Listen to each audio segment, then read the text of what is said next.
เฮาเฮ็ดบุญนะเฮ็ดบุญให้เจ้าของได้แต่ทั่วไปว่าเฮ็ดบุญเพื่อ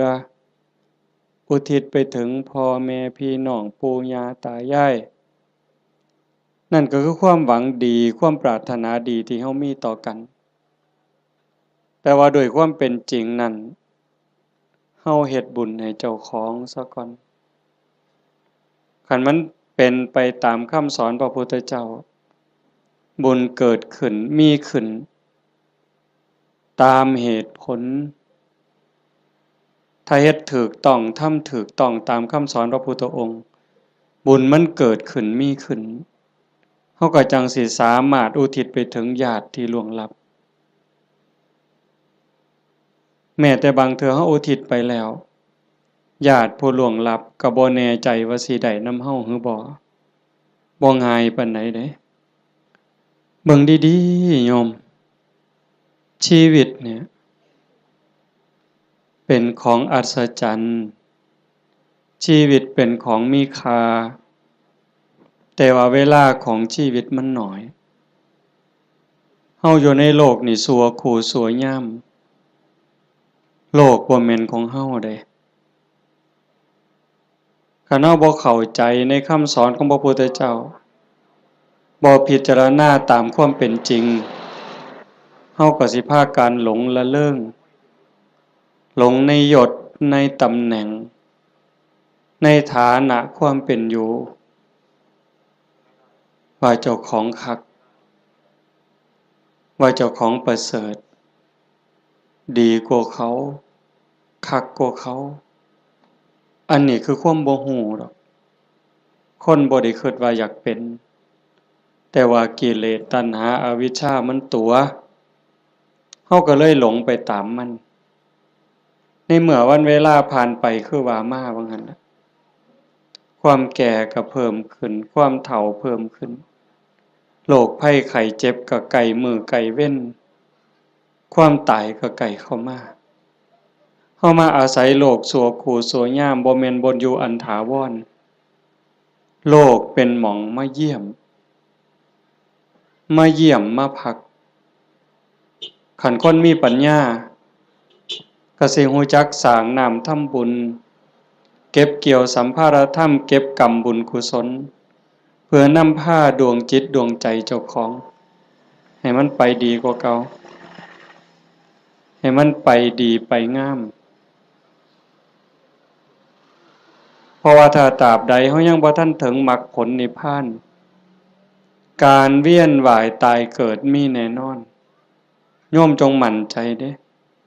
บาปมีจริงบุญมีจริงชาติหน้าชาติก่อนมีจริงนรกก็มีจริงสวรรค์มีจริงเฮ็ดดีก็ย่อมได้รับผลดีจริงเฮ็ดชั่วก็ย่อมได้รับผลชั่วจริงผู้ที่มีสัมมาทิฏฐิเบื้องต้นจังสี่ก็จังสิพยายามบ่ให้วันเวลาชีวิตผ่านไปโดยเปล่าประโยชน์พยายามสิเอากำไรให้มันเป็นชีวิตที่มีกำไรเฮามาเยี่ยมมายามมีวันเวลาที่อาศัยอยู่ในโลกนี้บ่โดนก็ถือเอาประโยชน์ให้ได้หลายที่สุดเพราะว่าเมื่อสิ้นลมหายใจปั๊บทุกอย่างคืนสู่ธรรมชาติบ่ได้หยังจากแนว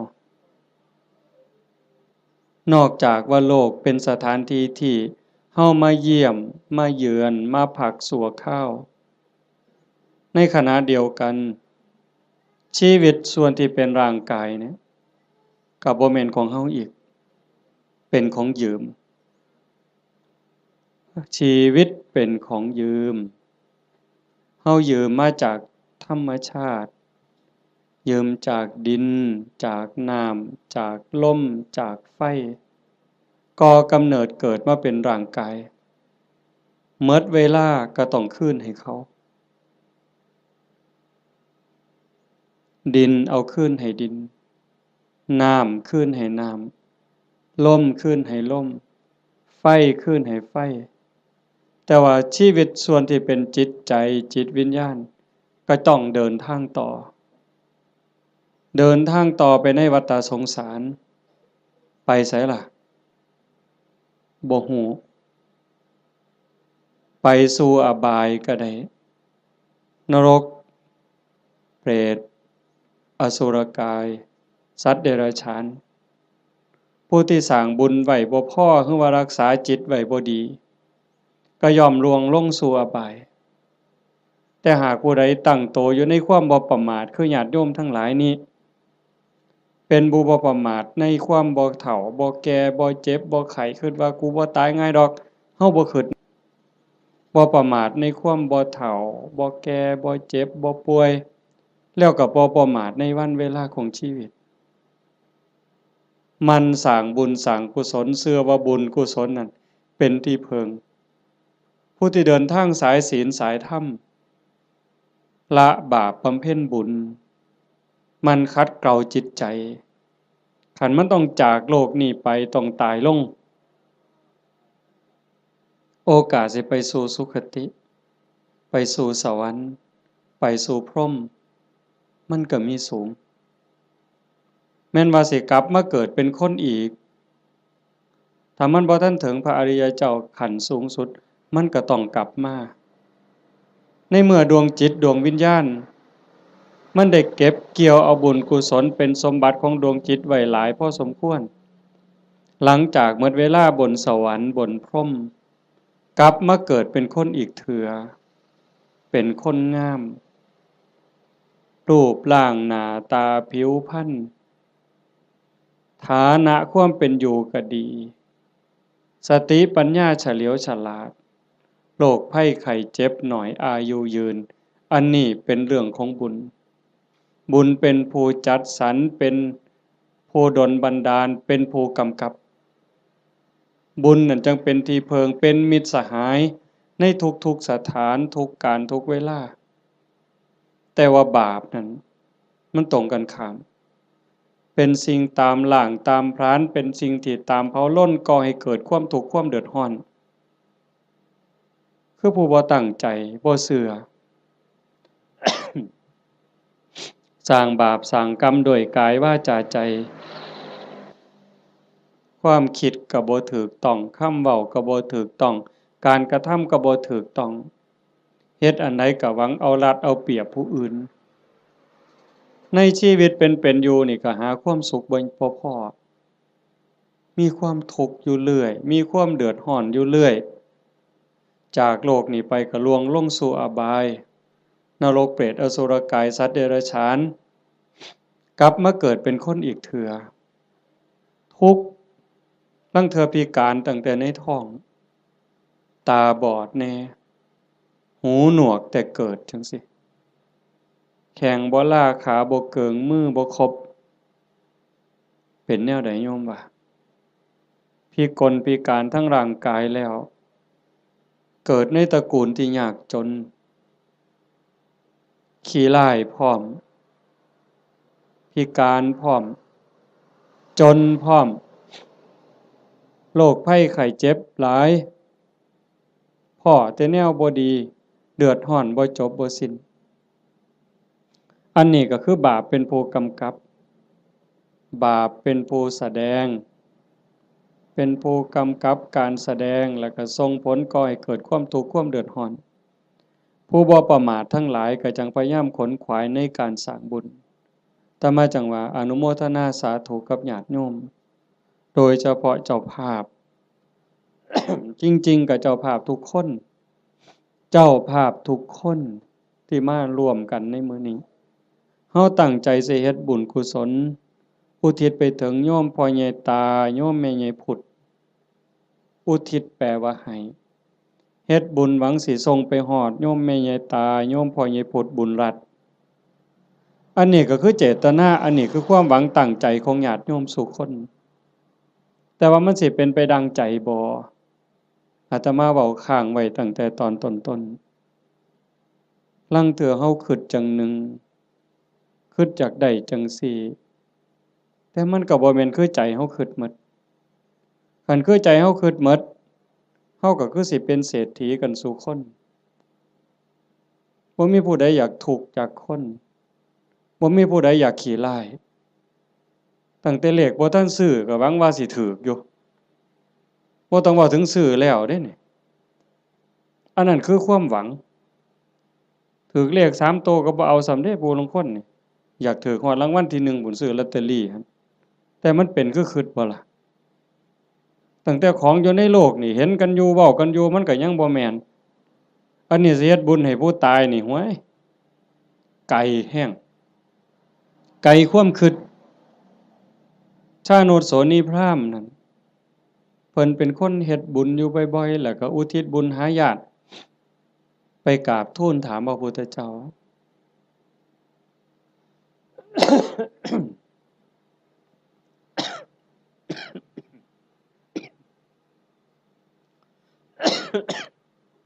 เพิ่นว่าเพิ่นเฮ็ดบุญดูๆเนี่ย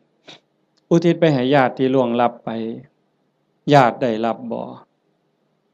พระพุทธองค์เพิ่นก็ว่ามันบ่แน่นอน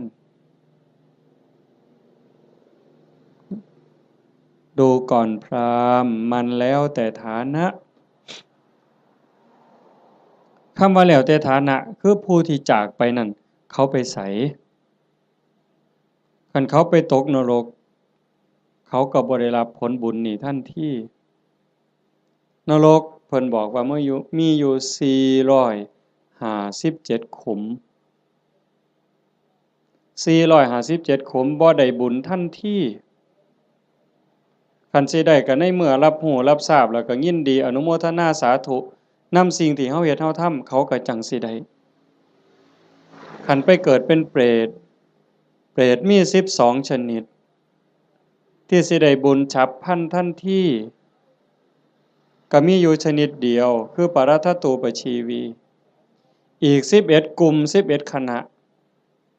สิได้บุญย้อนก็เมื่อเฮาเฮ็ดถูกต้องและอุทิศไปถึงฮู้เรื่องฮู้ราวอนุโมทนาสาธุนำจังสิได้อสุรกายคือกันสัตว์เดรัจฉานคือกันถ้าไปเกิดเป็นเทวดาเขาก็กินอาหารของเทวดากินบุญเก่าเป็นพรหมคือกันคันมาเกิดเป็นคนยิ่งบ่ฮู้เรื่องบ่ฮู้จักเขาก็สิได้นำเฮาจังใดบัดนี้มันก็บ่ได้อันนี้คือฐานะของผู้ที่จากไปนั่นส่วนหนึ่ง2ผู้เฮ็ดบุญนี่เฮ็ดเป็นบ่เฮ็ดถูกตามคำสอนพระพุทธเจ้าบ่สมมุติว่าญาติเฮาที่ตายจากไปรอคอยส่วนบุญคอยอนุโมทนาเอาบุญนำเฮานี่แต่ว่าผู้เฮาเฮ็ดบุญนี่เฮ็ดเป็นบ่เฮ็ดถูกบ่เฮ็ดแม่นตามคำสอนพระพุทธเจ้าบ่คันบ่ได้เฮ็ดตามคำสอนพระพุทธเจ้าเฮ็ดบุญตามความคิดเฮ็ดบุญตามเขาว่าเฮ็ดบุญตามธรรมเนียมประเพณีมันก็บ่เป็นบุญผู้ท่าคาถาเป่าทุกข์ก็ทุกข์อยู่ส่ำนั้นจังซั่นการเฮ็ดบุญเนี่ยมันจะต้องศึกษาทำความเข้าใจแต่ว่าโยมทั้งหลายโดยเฉพาะผู้เป็นเจ้าภาพโยมแม่ออกสมบูรณ์หลายๆคนเนาะพ่อใหญ่อ่อนแม่ใหญ่สมศรีนางวิภารัตน์นายทวีศักดิ์พ่อใหญ่สง่านางโยมกาญจนาโยมศิริพรโยมกิตติโยมชูชาติโยมสมบูรณ์นายประจวบนางรัตมณีโยมชั่นชัยโยมดวงธิดาโยมพรณภาโยมไกรสอนโยมจันทิราอันนี้ก็ถือว่าเฮาเข้าใจพอสมควรคันเฮาบ่เข้าใจในคำสอนพระพุทธเจ้าบ่ได้ฟังเรื่องบุญบ่ได้ยินเรื่องบุญจนเข้าใจแล้วเฮาก็จะเฮ็ดบุญจังซี่บ่ได้บ่เฮ็ดดอกต้องเฮ็ดอีกอย่างหนึ่งจังซั่นการเฮ็ดบุญมันเป็นการสร้างประโยชน์สูงสุดให้กับชีวิตตนเองในปัจจุบันแล้วก็หวังผลบุญนั่นให้เป็นสิ่งเพิงพาอาศัยได้ในปรโลกเบื้องหน้าเฮาก็จังเฮ็ดในส่วนที่เป็นบุญตามคำสอนพระพุทธเจ้าวางหนึ่งน่ะอาตมามานั่งฟังอยู่ในรถครูบาอาจารย์เพิ่นสิกลับวัดเพิ่นให้พรโยมมีบทหนึ่งตอนท้ายๆปุญญานิปรโลกัสสมิงปฏิฏฐาโหนติปานินังเพราะเหตุว่าบุญนั้น เป็นที่พึ่งของสัตว์ทั้งหลายในโลกหน้าพร้อมทั้งโลกต่อไปเพิ่นแปลว่าจังซี่ปุญญานิปรโลกัสสมิงปฏิทาโหนติปานินังเพราะเหตุว่าบุญนั้นเป็นที่พึ่งของสัตว์ทั้งหลายในโลกหน้าพร้อมทั้งโลกต่อไปบุญนี่เป็นสื่อของความสุขเป็นสื่อของความดีความงามบุญนำมาซึ่งความสำเร็จนำมาซึ่งความเจริญเฮาได้ดังหวังตั้งใจนี่บุญเป็นผู้กำกับทั้งหมดบุญเป็นสื่อของความสุขความดีความงามนำมาซึ่งความสำเร็จบุญเป็นที่เพิงนอกจากบุญบ่มีอันใดเป็นที่เพิงอันถาวรได้โยม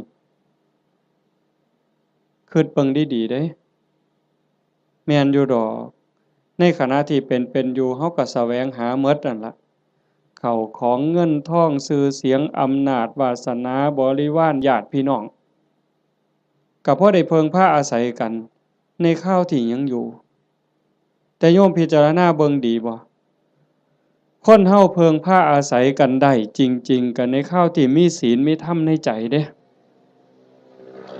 ในข้าวที่ทุกคนมีศีลมีธรรมเจือจานอยู่ในใจก็จังเพิงพาอาศัยกันได้คันถ้าศีลธรรมจืดจางไปจากใจแล้วผัวก็เพิงบ่ได้เมียก็เพิงบ่ได้ลูกก็เพิงบ่ได้โยมเปิดโทรทัศน์เบิ่งสิได้ยินเกือบซุมื้อเห็นเกือบซุมื้อผัวฆ่าเมียเมียฆ่าผัวพ่อแม่ฆ่าลูกลูกฆ่าพ่อแม่พี่น้องฆ่ากันหมู่ฆ่ากันผู้บางคนมีเงินหลายๆก็คิดว่าสิอยู่เย็นเป็นสุขบ่เงินนั่นล่ะพาเจ้าของเดือดร้อนนอกจากสิถูกเขามาแย่งมาปล้นมาจี้จับไปเรียกค่าไถ่บางเทื่อเห็นว่าเจ้าของมีเงินหลายก็ไปข่มคนอื่นสร้างความเดือดร้อนให้ผู้อื่นก็โดนจับปรับไหมใส่โทษเมื่อดีบ่ดีเขากู้เขายืมค่าปิดปากค่าล้างหนี้ก็มีเห็นบ่ล่ะมันจังบ่แม่นที่เพิงอันแท้จริงแต่ที่เพิงอันแท้จริงคือบุญคือโยมนั่งฟังเทศน์ฟังธรรมอยู่นี่เฮาได้เกิดมาเป็นคนเนี่ยคันบุญบ่หลายมันสิได้เป็นคนบ่เจ้าว่านกหนูปูปีกงัวควายช้างม้าสัตว์เดรัจฉานทั้งหมดคันจะเว้าไปไล่ไปทั้งหมดตั้งแต่สัตว์นรกอเวจีจนถึงภวากพรหมบ่มีผู้ใดที่บ่เคยพ่อเป็นแม่เป็นพี่เป็นน้องอาตมาบ่ได้เว้าเอาเด้พระพุทธเจ้าเว้าเด้ในวัฏฏะสงสารนี้ไม่มีใครเลยที่ไม่เคยเกิดเป็นพ่อเป็นแม่เป็นพี่เป็นน้องเป็นญาติร่วมสายโลหิตไม่มีใครเลยที่ไม่เคยเกิดเป็นสามีภรรยากันมาก่อนโยมอยู่นี่หลายๆคนเคยเป็นผัวเป็นเมียกับหนอนกับมดกับยุงที่มันมากัดเฮานี่นั่นคือวัฏฏะสงสารเป็นหยังเขาต้องไปเป็นแบบนั้นนั่นคือบุญเขาบ่พอสร้างบาปสร้างกรรมเฮามีบุญหลายได้รักษาศีลหาไว้มีกุศลกรรมบท10พอสมควรจังทรงให้เฮาได้เกิดมาเป็นคนได้เกิดมาเป็นคนแล้วบ่คือกันเห็นบ่หน้าตาบ่คือฐานะบ่คือสติปัญญาบ่คืออุปนิสัยใจคอบ่คือกันคนเดียวกันนี่โยมเคยสังเกตเบิ่งเจ้าของบ่ลางเทื่อหูสองข้างบ่คือกันเด้แต่ละคนตาสองข้างบ่คือกันเด้สังเกตเบิ่งเด้อหมู่พวกคนเฮาที่รู้จักกันตาสองข้างบ่คือกันลางเทื่อดังเนี่ยปีกจมูกเนี่ยบ่คือกันเด้นิ้วมือนิ้วตีนคนเดียวกันก็บ่คือกันมือข้างซ้ายเป็นจังหนึงข้างขวาเป็นจังหนึงเป็นหยังก็เป็นจังซั่นคันให้พระเจ้ามาออกแบบเอาคันว่าพระเจ้าเป็นผู้สร้างเนี่ยคันพระเจ้าเป็นผู้สร้างอาตมาว่าคนสิคือกันหลายเติบอยู่เด้เราสิขี้คร้านเฮ็ดแบบพิมพ์เนาะก็ ก็สิเฮ็ดพิมพ์มาคือรอพระพุทธรูปนี่เทเขามันก็สิคือกันหมดนะแต่มันบ่แม่นจังซั่นคนสิดีสิงามสิเฉลียวฉลาดสิโง่สิเป็นอันใดก็แล้วแต่ก็ขึ้นอยู่กับกรรมแปลว่าการกระทำการกระทำของตนเองที่ถึงพร้อมโดยเจตนาบ่ว่าสิกระทำทั้งกายทั้งวาจาทั้งใจถ้าคิดดีทำดีเฮ็ดดีเนี่ยเป็นกรรมดีก็ย่อมได้รับผลดีเฮ็ดบ่ดีทำบ่ดีเป็นกรรมบ่ดีก็ต้องได้รับผลบ่ดีในเมื่อมันเป็นจังซั่นพระพุทธเจ้าเพิ่นจึงบอกว่าบุญนั่นเป็นที่เพิงโยมทั้งหลายก็อยากได้บุญโยมไม่ออกผู้เป็นเจ้าภาพญาติโยมทุกคนมาร่วมฟังเทศน์ฟังธรรมมาร่วมบุญร่วมงานมาเพาะมาโม่นั่นก็คือเฮาอยากได้บุญแต่ว่าการเฮ็ดบุญนั่นเฮ็ดจังไดมันจังสิได้หลายขึ้นกว่าเก่าปู่ย่าตายายเพิ่นบอกว่าเฮ็ดบุญกฐินมันได้บุญหลายโยมก็ตั้งอกตั้งใจอยากเฮ็ดบุญกฐินในชีวิตหนึ่งให้มันได้เป็นเจ้าภาพทอดกฐินมันสิได้บุญหลายอาตมาก็ว่าเป็นไปได้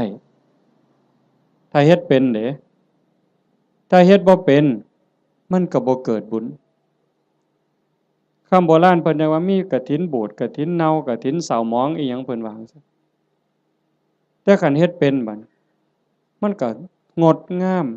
เป็นที่เพิงพาอาศัยได้ในชีวิตนี้ในชีวิตหน้าบ่จบบ่สิ้นเพิ่นจังให้เฮาศึกษาทำความเข้าใจเรื่องบุญปุญญะเมวะโสสิกขยะอายตัตถังสุขินทริยังทานันจะสัมมจาริยันจะเมตตาจิตตัญจะภาวเยเอเตธัมเมภาวยิตตวาตโยสุขังสมุทัยเยอภยาปัจฉังสุขขังโลกังบันติโตอุปปัชชติถ้าบุคคลใดปรารถนาบุญอันเลิศพึงศึกษาทำความเข้าใจเรื่องบุญนั้นให้ดีๆจงเลือกทำบุญชนิดที่มีความสุขเป็นกำไรโยมฟังเข้าใจบ่เนี่ยถ้าบุคคลใดปรารถนาบุญอันเลิศจงศึกษาทำความเข้าใจเรื่องบุญนั้นให้ดีๆจงเลือกทำบุญชนิดที่มีความสุขเป็นกำไรคำว่าบุญอันเลิศคือบุญประเสริฐดีงามประเสริฐเลิศเลิศก็แสดงว่าต้องมีสิ่งที่ตรงกันข้ามนั่นคือบุญกระจอกบุญกระจอกบุญบ่พอสิได้ประโยชน์ไปเหย้าก็เอิ้นว่าบุญคือกันอยู่บุญกระจอกเป็นบุญชนิดที่มีความทุกข์เป็นกำไรเป็นบุญนอกคำสอนพระพุทธเจ้าเป็นบุญคิดเอาเป็นบุญตามเขาว่าเอิ้นชื่อว่าบุญคือกันบุญแข่งเหือเห็นบ่เป็นบุญบ่อนใดล่ะหมู่เจ้าว่าบุญบั้งไฟจังซี่เอาเป็นบุญบ่อนใดเอาเฮาก็เอิ้นว่าบุญอยู่เด้นี่บุญบั้งไฟตั้งแต่ไปเตรียมทานนี่ก็เท่าใดเครือกเวลาเท่าใดหมดเงินหมดทองเท่าใดผัวเมียผิดกันเท่าใดหมดให้หมดหน้าไปเท่าใดได้ปาลูกปาผัวปาเมียเท่าใดนั่นบ่บุญตายเท่าใดพิการเท่าใดนั่นคือบุญบ่นะนี่บุญตามเขาว่าบุญแข่งเหือคือกันนั่นคือบุญกระจอกอาจสิลงทุนเป็นล้านผู้ว่าราชการจังหวัดมาเป็นประธานเปิดบุญใดเฮ็ดบักอย่างใหญ่นี่นั่นคันระดับจังหวัดก็ยังจะคักหลายกว่าเก่าดีบ่ดีก็ฆ่ากันตายในงานนั้นอันนั้นคือบุญกระจอกอาจสิลงทุนเป็นร้อยล้านพันล้านก็ได้แต่บ่แม่นที่เพิงบ่ได้เป็นสมบัติของจิตของใจหยังเลยบุญตามเขาว่าบุญตามประเพณีอีกอย่างหนึ่งขันบุญในบ้านในชุมชนจังซี่แต่อาตมาเป็นเด็กน้อยคือบวชมาใหม่ๆก็ยังได้มีซุมื้อก็ยังเหลืออยู่แต่ก็น้อยลงในบางจุดพอเฮาเว้าดูชี้แจงดูอย่างว่าบ่มีเหล้าบ่มียาบ่เป็นบุญดอกบ่ฆ่าหมูบ่ฆ่างัวบ่ฆ่าควายสู้กันกินนี่บ่เป็นบุญดอกบ่มีหมอร้องหมอลำบ่แม่นบุญดอกอันบุญจังซั่นเป็นบุญตามเขาว่าเป็นบุญกระจอกนอกพุทธศาสนาบุญชนิดนั้นมีความทุกข์เป็นกำไร มีความทุกข์เป็นกำไรมีความทุกข์เดือดร้อนตามมาบ่จบง่ายบ่สิ้นง่ายแถวตำบลดอนแลดเนี่ยอาตมากระเสือว่าโยมเคยเห็นปีกายอาตมาเทศน์ทั้งฟังนั่นอันนั้นเฮงแต่หมดหลายอยู่ด้วยกอตองหมอลำครูหมู่ฮ้อข้าวต้มมวยแม่นบ่งั้นจังซี่นี่หมอลำ300,000พุ่นก็ว่าเอาบุญบักคักเด้อ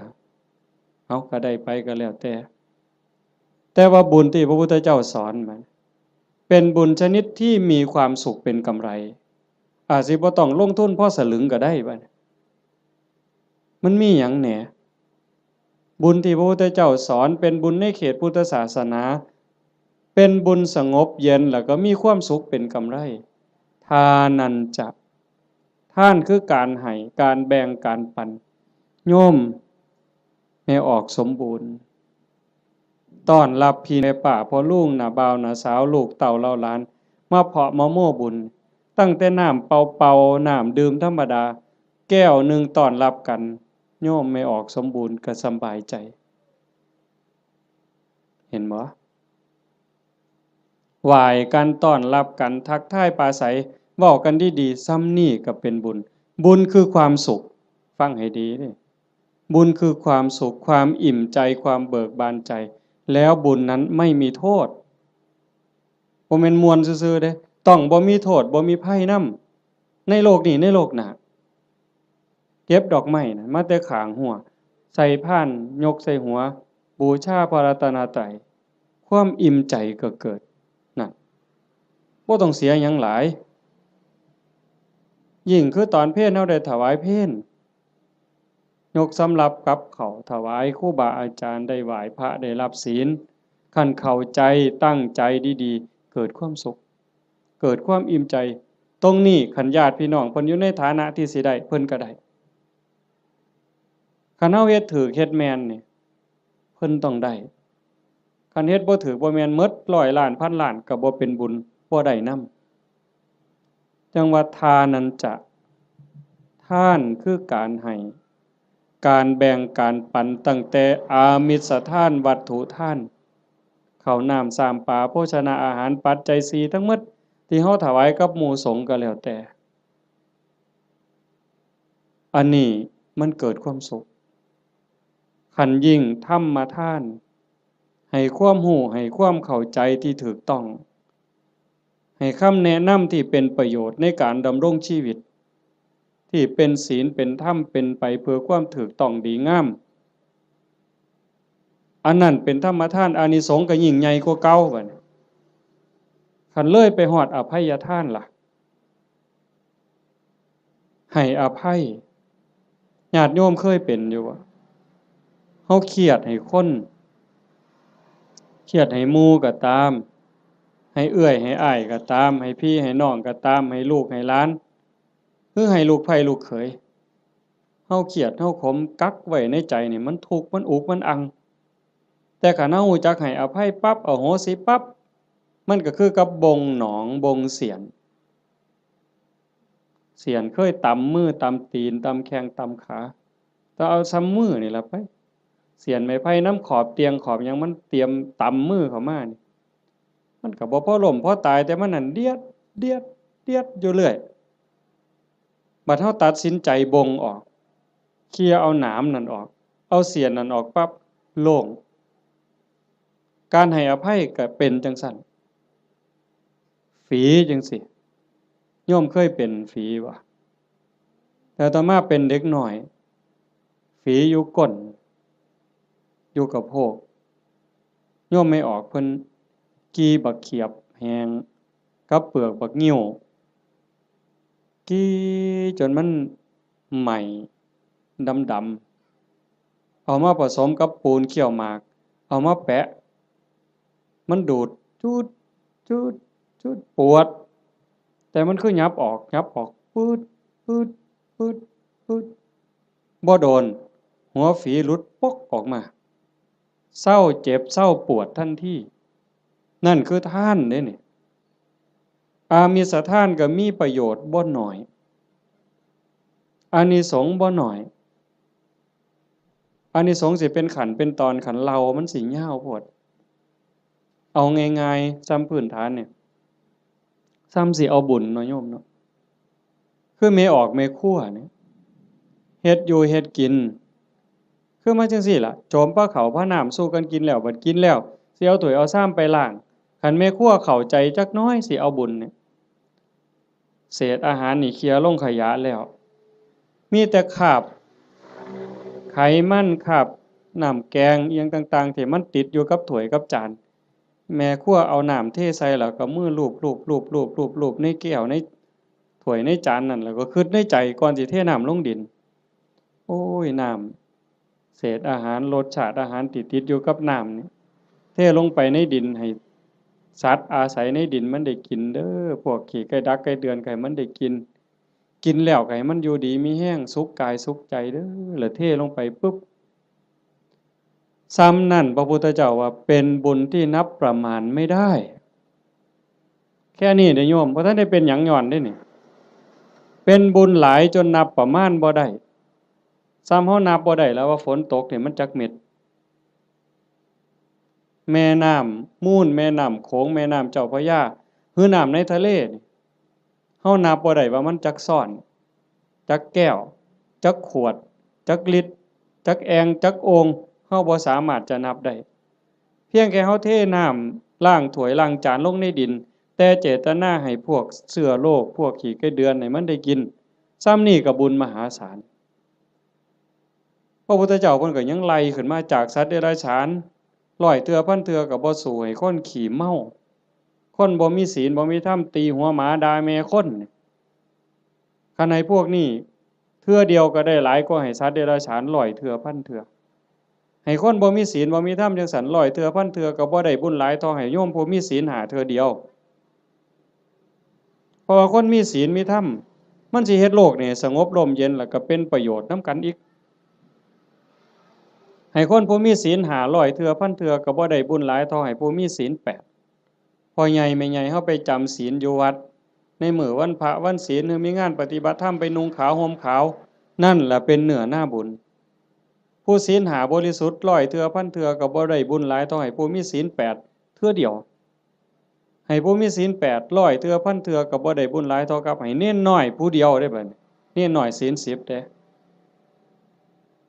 ให้เน้นน้อยศีล10 100เทื่อพันเทื่อก็บ่ได้บุญหลายเท่ากับให้พระภิกษุศีล227เทื่อเดียวให้ผู้พระภิกษุเนี่ยศีล227 100เทื่อพันเทื่อก็บ่เกิดบุญหลายเท่ากับให้นักบวชนอกศาสนาที่เขาฝึกฝนอบรมบ่มจิตบ่มใจจนข่มราคะความรู้สึกระหว่างเพศขาดสะบั้นลงแล้วไล่ขึ้นมาอีกเป็นเก่าชั้น10ชั้นพุ่นบ่ไล่ดอกจนฮอดพระพุทธเจ้าจนฮอดสงฆ์ที่มีพระพุทธเจ้าเป็นประธานอานิสงส์ก็หลายขึ้นหลายขึ้นให้กับคณะสงฆ์ที่มีพระพุทธเจ้าเป็นประธาน100เทื่อพันเทื่อก็บ่ได้บุญหลายเท่ากับสร้างวิหาร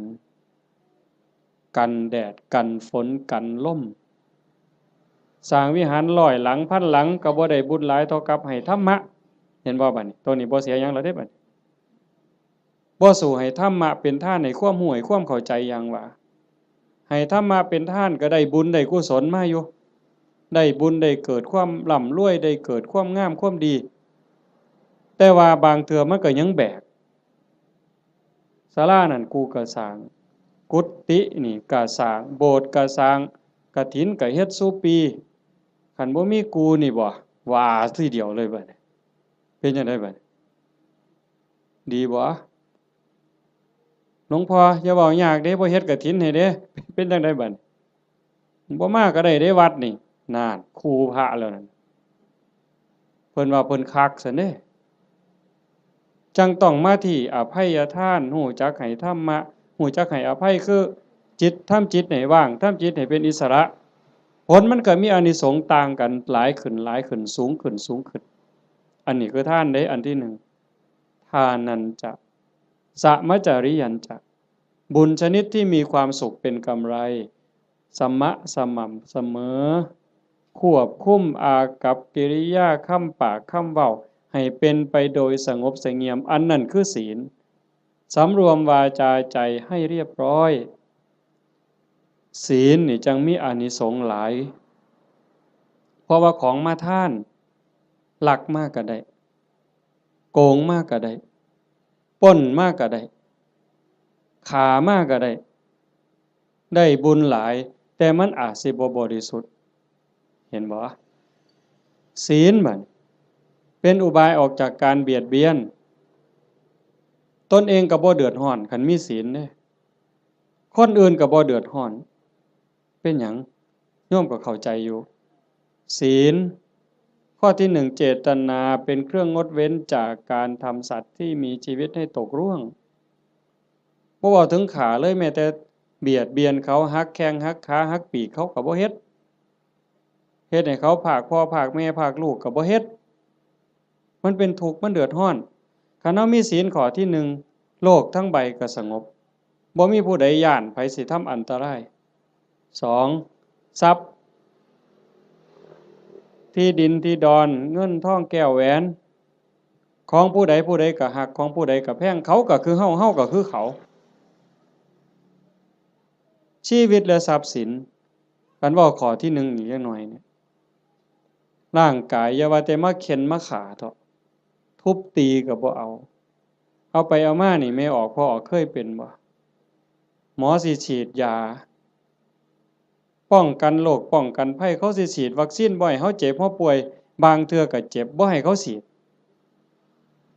ตั้งแต่ไปโรงเรียนนี่คันว่าหมอสิฉีดยามื้ออื่นนี่โอ้ยข้อยไข้ลดแล้วข้อยบ่ไปแล้วเห็นบ่นั่นคือชีวิตเขาก็คือเฮาคือเขาทรัพย์สินสมบัติคือกันข้อสามลูกหลานผัวเมียพี่สาวพี่ชายน้องสาวน้องชายผู้ใดก็คือกันผู้ใดก็ฮักผู้ใดก็หวงญาติพี่น้องของเจ้าของสามีภรรยาลูกหลานเจ้าของคันเฮาเห็นอกเห็นใจกันจังซี่คันบ่ได้แต่งการแต่งงานบ่แม่นว่าเฮาฟังคือตื้นๆเข้าใจกันเผินๆว่าศีลข้อที่สามนี่ไม่ให้ล่วงเกินสามีภรรยาคนอื่นจริงๆบ่แม่นแต่ผัวเขาเมียเขาเด้ลูกหลานพี่สาวพี่ชายน้องสาวน้องชายคันบ่ทันได้เข้าพิธีแต่งงานสมรสพ่อแม่เขาบ่ทันอนุญาตเฮาไปล่วงเกินเขาก็ผิดศีลข้อนี้หมดข้อสองเจตนาเป็นเครื่องงดเว้นจากการถือเอาสิ่งของที่เจ้าของเขาไม่ได้ให้สิยักยอกสิปล้นเอาลักเอาว่าห้ามลักเดี๋ยวปล้นเอาซะดอกมันสิว่าก็บ่แม่นสี่เจตนาเป็นเครื่องงดเว้นจากการพูดเท็จเฮาก็บ่อยากให้ไผตัวเฮาบ่อยากให้ผู้ใดมาเว้าให้เฮาผิดอกผิดใจบริวารหรือว่าองค์ประกอบที่จะเฮ็ดให้มันผิดให้มันเศร้าหมองนี่นอกจากโกหกแล้วก็ยังมีเว้าส่อเสียดยุยงให้แตกร้าวสามัคคียุให้ผู้นั้นผิดกับผู้นี้เว้าเพ้อเจ้อไร้สาระหาแก่นสารบ่ได้เว้าคำหยาบคำหยาบคำด่าที่ฟังแล้วเฮ็ดให้ทุกข์ใจเจ็บใจอันนี้ก็ต้องงดเว้นอันนี้เป็นศีลเนี่ยเจตนาเป็นเครื่องงดเว้นจากการดื่มเสพเครื่องดองของเมาเฮาก็สิคิดว่าแต่บ่กินเหล้าอย่างเดียวบ่ให้กินเหล้ายาม่าสูบได้บ่กัญชาเฮโรอีนได้บ่จริงๆเพิ่นมีทั้งสุราทั้งเมลัยทั้งของเมาต่างๆคันเฮาไปเสพไปสูบทั้งอมทั้งดมทั้งเคี้ยวเฮ็ดให้ขาดสติสัมปชัญญะบางเทื่อเป็นบ้าอย่างมันคลั่งยาบ้าจับแม่เจ้าของปาดคอพ่อเจ้าของปาดคอมันดีบ่นใดบัดคันเฮาเฮ็ดได้จังซี่มันก็เป็นเครื่องคุ้มครองบ่เบียดเบียนตนเองบ่เบียดเบียนผู้อื่นความเดือดร้อนก็บ่ต้องเกิดขึ้นในโลกในสังคมอันนี้คือบุญชนิดที่มีความสุขเป็นกำไรที่พุทธเจ้าเพิ่นสอนข้อที่สองสามเมตตาจิตตัญจภาวะเยสร้างความหักความแพงความเมตตาความหวังดีต่อกันให้มันหลายขึ้นให้มันเจริญขึ้นอย่างเฮาเฮ็ดสมาธิเบิ่งญาติโยมหลายๆคนท่าทางนี่เฮาเป็นคนวัดคนว่าจำศีลภาวนาไปปฏิบัติธรรมนำครูบาอาจารย์บ่หันบ่นี้ สังเกตเบิ่งบ่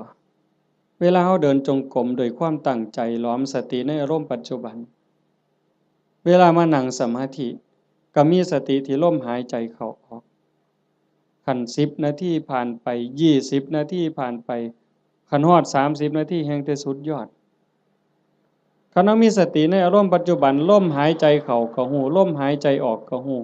ลมสั้นก็ฮู้ลมยาวก็ฮู้ใจโยมสินิ่งใจนิ่งใจสบายกายเบาจิตเบาความรู้สึกที่เป็นสุขมันจะเกิดขึ้นสมองก็ปลอดโปร่ง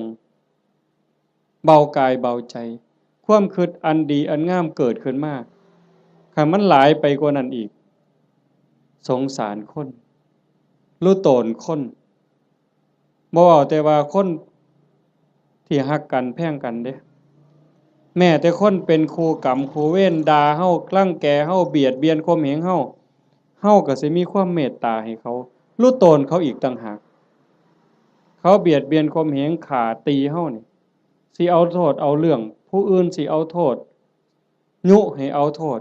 จับเข้าคุกเข้าตารางปรับไหมใส่โทษเฮาผู้ถูกตีถูกฆ่าหัวล้างข้างแตกแขนหักขาหักบางเทื่อโอ้ยบ่ว่าหยังดอกรู้โตนมันให้อภัยมันซะเห็นบ่คันคนในโลกมีจิตสภาพนี้ล่ะโยมว่ามีใจเป็นจังซี่ล่ะ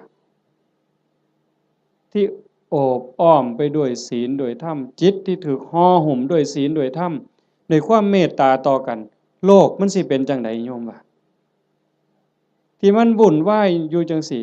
ย้อนคนขาดศีลขาดธรรมบ่ใส่ใจต่อศีลต่อธรรม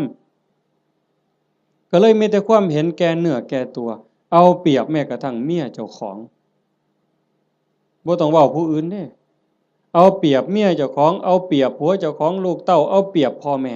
แน่นอนเลยเลี้ยงมาพาใหญ่ตั้งแต่พูนอุ้มผ้าคาท้องยากปานใดไม่ออกหูดีบ่ต้องจักถามดอกว่าพ่อแม่สิรักเฮาส่ำใดห่วงใยเฮาส่ำใดโยมถามเจ้าของรักลูกแต่มื้อใดยายหึถามจักหน่อยนี่โยมรักลูกแต่มื้อใดเกิดไสเกิดจากท้องหรือเกิดในท้องบ่ยายว่าเกิดออกจากท้องมารักเลยแต่อาตมาเห็นว่าผู้บางคนนี่ส่วนหลายรักตั้งแต่ว่าลูกมีในท้องพู้นว่าตั้งท้องแล้วรักเลยลุกก็ระวังย่างก็ระวังกินก็ระวังนอนก็ระวังสิกินอันใดลงไปคันถ้าแม่นเจ้าของมักปานใดเคยกินเคยแซ่บแต่คันว่ามันสิเฮ็ดให้ลูกแสบลูกร้อนหยุดนั่นคือความรักเด้รักตั้งแต่ว่าลูกอยู่ในท้อง9 เดือน10 เดือนคลอดมาก็เกือบล้มเกือบตายเชื่อว่าทุกคนนี่มื้อออกลูกนี่บ่มีผู้ใดม่วนปานใดดอกเทิงร้องเทิงไห้จมให้ผัวซ้ำผู้บางคนเครียดให้ลูกบ่ซังลูกบ่รักตั้งแต่คาท้องบ่ฮู้ซ้ำว่าลูกในท้องนี่มันสิเป็นผู้หญิงหรือเป็นผู้ชายสิพิการบ่สมบูรณ์บ่สิขี้ร้ายหรือสิงาม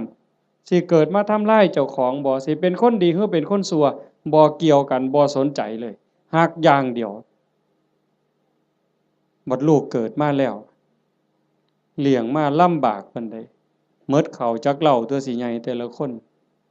หมดเสื้อผ้าจักผืนหมดเงินจักแสนแต่งการแต่งงานให้แล้วบ่เฮ็ดเรือนเฮ็ดชานให้อีกแล้วบ่มีทางออกลูกมาก็มาให้แม่เลี้ยงพ่อเลี้ยงคือเก่าพูดไปหาซื้อขนมกินอยู่กรุงเทพเอาหลานมาให้ยายเลี้ยงแทนที่สิได้ลงวัดลงว่าจังหันจังเพี้ยนบ่ค่าหลานยายบางคนก็พะโล้เด้เอาแต่หลานมาอ้างยากแทนที่สิได้เข้าวัดเข้าว่าเตรียมตัวตายเอาบุญให้หลายๆบ่เอาหลานมาอ้างขี้คร้านไปวัดเงินเดือน500ก็ซื้อขนมจนเกลี้ยงบ่ได้ ว่าเลี้ยงหลานใหญ่แล้วก็สิไข่ดอกเพิ่น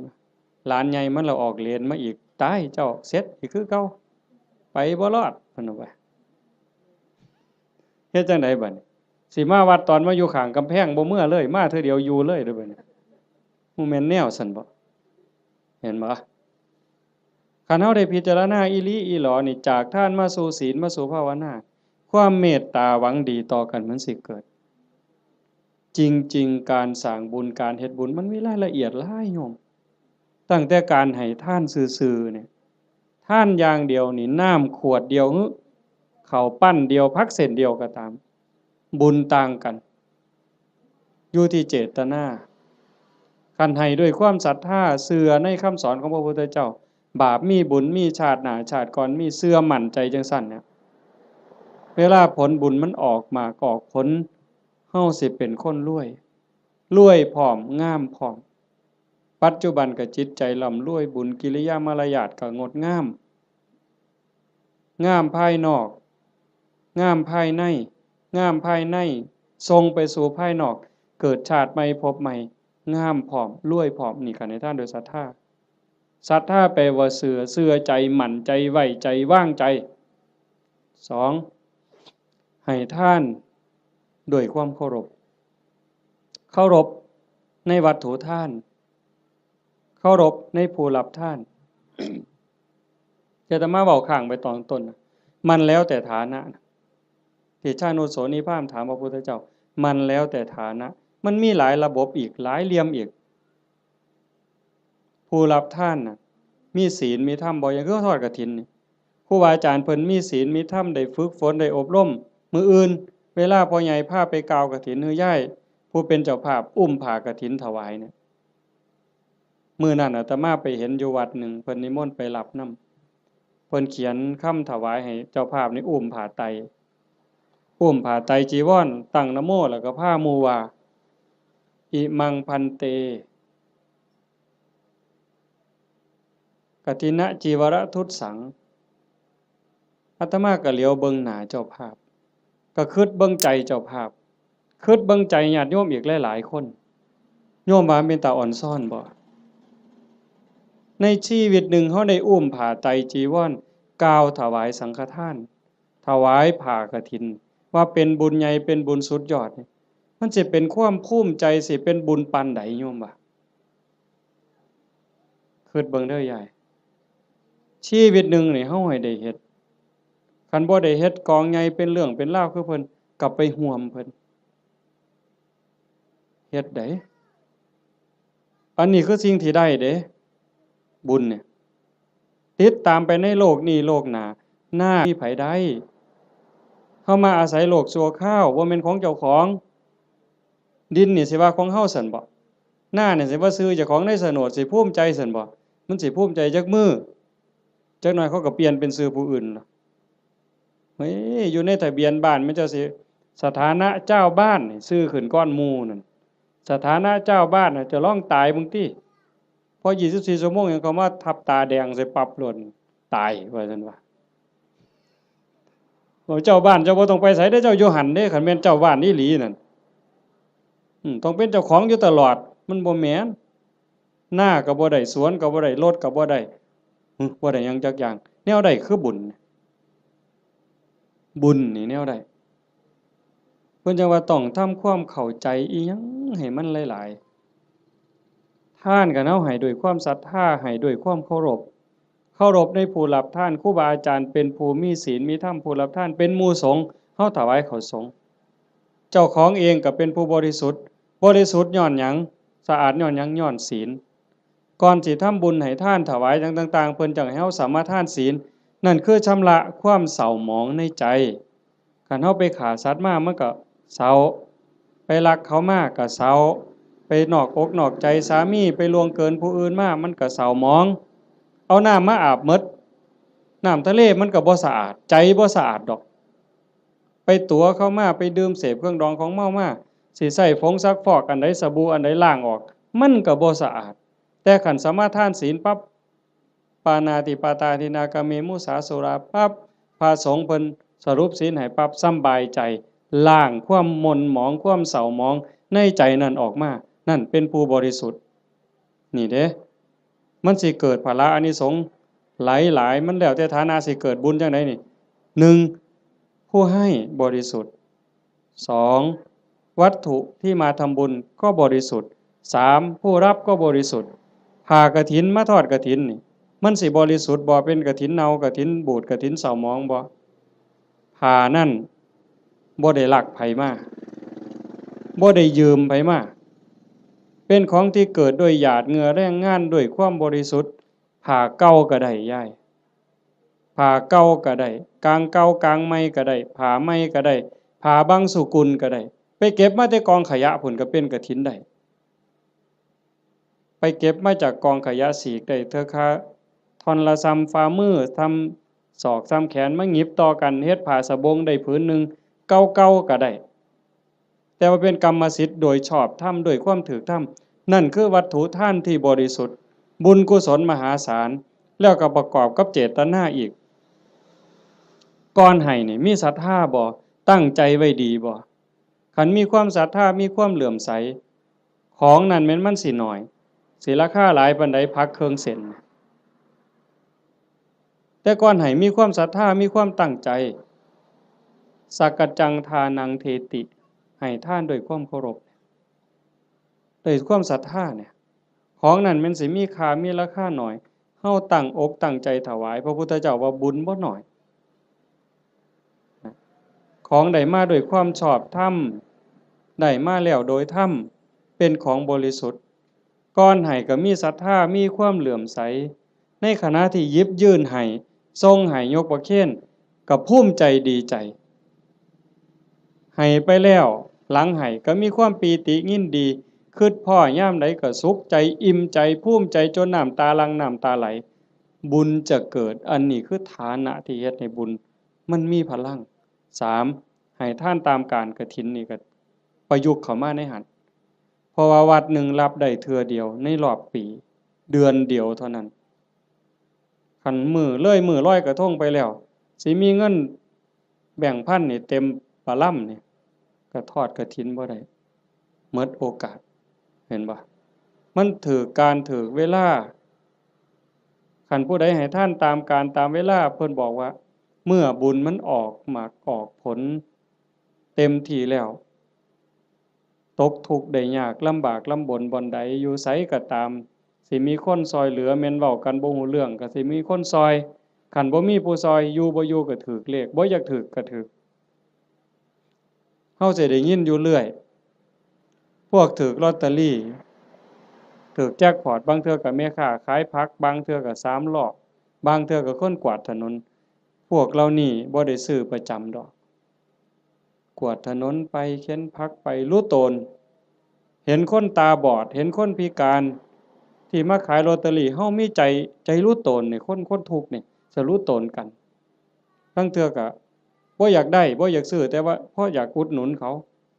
หยิบให้แน่บ่เบิ่งฮอดตัวเลขซื้อมาแล้วก็ใส่กระเป๋าไว้บ่หัวซ่าเลขออกไปแล้ว2มื้อ3มื้อจังมาคิดพ้อตรวจเบิ่งก่อนนะนั่งว่างๆตรวจเบิ่งถูกซ้ำนี่เป็นผลบุญจากการให้ท่านตามการตามสมัยคือกฐินจังซี่อันนึงคนตกรถตกเรือบ่มีค่ารถจังซี่ลูกกำพร้าคนด้อยโอกาสจังซี่คนถูกไฟไหม้บ้านน้ำท่วมนาหนาวบ่มีเสื้อผ้าห่มเฮาซอยเหลือในคราวที่คนอื่นเดือดร้อนนี่มันเป็นการละทานผลบุญเกิดเฮาสิได้มีคนซอยเหลือท่านการท่านเวลาการให้ทานโดยจิตโดยความเคารพที่ว่ามาวังหันข้อที่2ขามมานิดนึงเคารพในผู้รับทานเคารพในวัตถุทานผลบุญเกิดสิได้ลูกดีผัวดีเมียดีข้าทาสบริวารสิเป็นคนซื่อสัตย์ไว้ใจได้วางใจได้มีอานิสงส์หมดเด้4กฐินนี่ก็เข้ามาในนี่อีกทานด้วยจิตหวังอนุเคราะห์ตามธรรมดางานกฐินมันสิเป็นเรื่องของพระเรื่องกฐินเป็นเรื่องของพระบ่เกี่ยวกับโยมออกพรรษามามื้อวันแฮม1ค่ำเดือน11จนฮอดวันเพ็ญเดือน12ระยะเวลา1เดือนนี่ภาษาธรรมเพิ่นสิเอิ้นว่าจีวรการเวลาแห่งการแสวงหาผ้า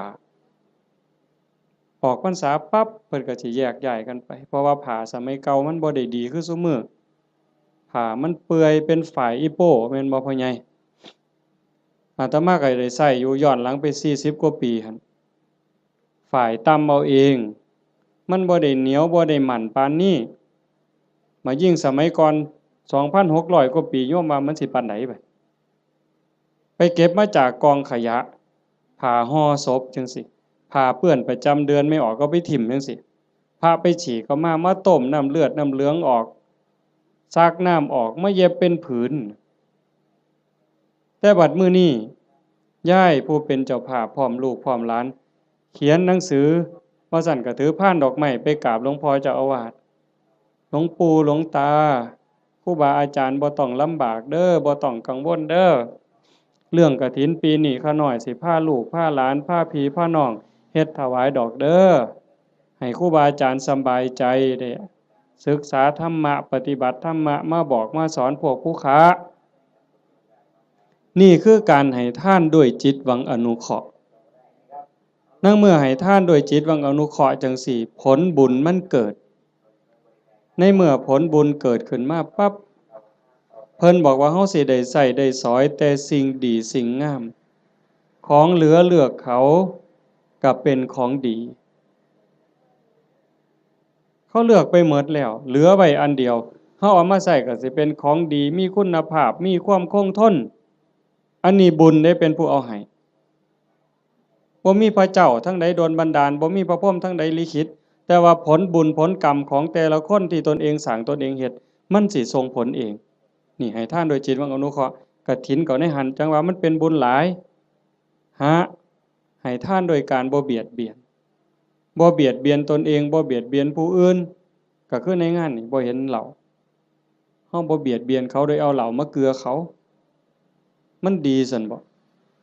คันด้วยความเข้าใจด้วยความมักก็สิว่ามันดีแต่เว้าด้วยความเป็นจริงโยมก็คิดเบิ่งบัดคันว่ามันดีเลี้ยงเหล้ามันดีนี่ลูกเฮาน้อยๆเอาเหล้ากอกมันเบิ่งสมมุติว่าไปเล่นในบ้านผู้เฒ่าจับเอาเหล้ากอกหลานเฮานี่ยายสิว่าจังได๋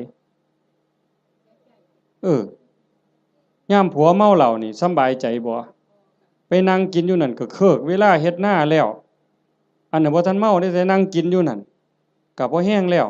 เธอเมาล้มป่องงองนอนคาบหญ้าหมาเลียปากอยู่หั่นบัดลูกก็อยากอายคนเมียก็อยากอายคนเคิกเวียกไปอีกเป็นมื้อดีบ่ดีทะเลาะวิวาทตีกันหัวล้างข้างแตกขึ้นโรงขึ้นศาลอีกหวยแขนหักขาขาดพิกลพิการลูกกำพร้าเต็มบ้านเต็มเมืองนี่ย้อนเหล้ายังสิว่าดีอยู่อำเภอรัตนะนี่บ่ปานใดดอกเนาะไกลสุรินทร์จักหน่อยคนสุรินทร์ไม่กินสุรายังว่าหมาสุรินทร์เสยอยู่เว้ยแต่ว่าซุมื้อมันเปลี่ยนแล้วเนาะไปอยู่ศรีสะเกษแทนแล้วบัดนี้อันนั้นก็บ่ยอมแพ้คือกันในทางนั้นก็ได้แต่ว่าเฮานี่มันพัฒนามาแล้วโยมเห็นบ่มันบ่ดีเฮาก็จังทำบุญโดยการบ่เบียดเบียนคันเฮาทำบุญด้วยการไม่เบียดเบียนนี่พระพุทธเจ้าเพิ่นบอกว่าเมื่ออานิสงส์เกิดผลบุญมันทรงเต็มที่เฮามีดินมีดอนมีไร่มีนาเรือนซ่านบ้านซองทรัพย์สินสมบัติโจรลักบ่ได้ไฟบ่ไหม้ของเฮาลมบ่พัดของเฮาให้เสียหายเห็นบ่